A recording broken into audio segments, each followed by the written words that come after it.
Hi, I'm Jamie, and I'm already a half a slide in, so I'll talk really fast to catch up. I think it's safe to say that burnout's really taken on a big thing in the industry. It seemed to be ignored for the first 15 years.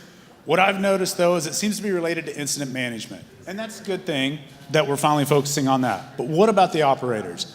The operators do more than just outage. We deal with tickets. We deal with PMs nagging us constantly.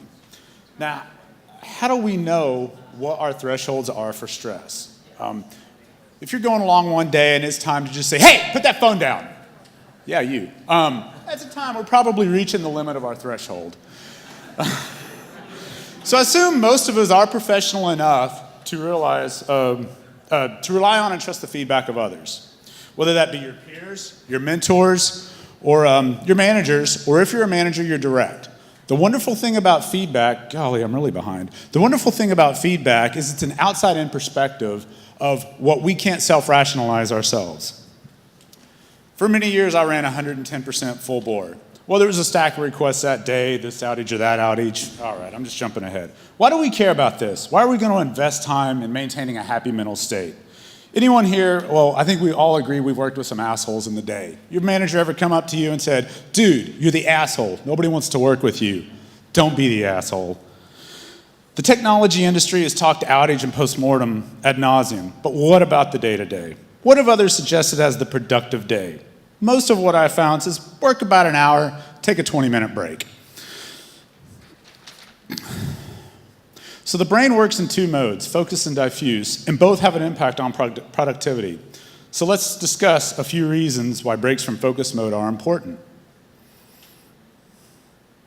Now I'm ahead. You ever been in the groove, you're just cranking away, and all of a sudden, squirrel! That's the brain deciding it's had enough of what you've been working on. It's time to take a break, and it's also time to get ahead of that shutdown.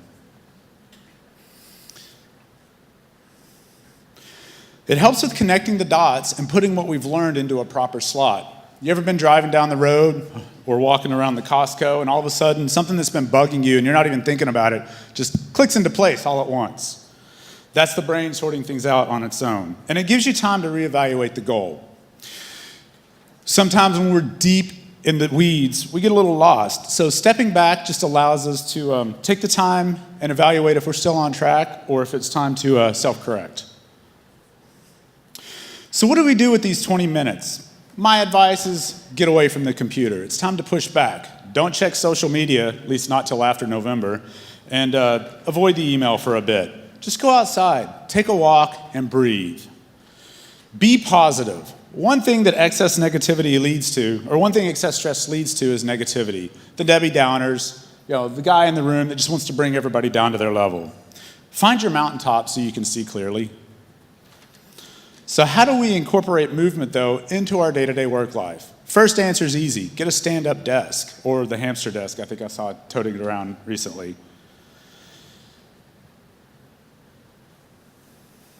During your next one-on-one, leave the office. Go for a walk with your boss.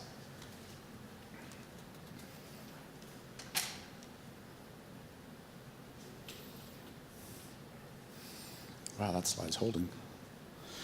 Got a meeting and you happen to be remote for it? I think we've all seen conference rooms like this. Throw the phone in the pocket and, like I said, just go take a walk around the block.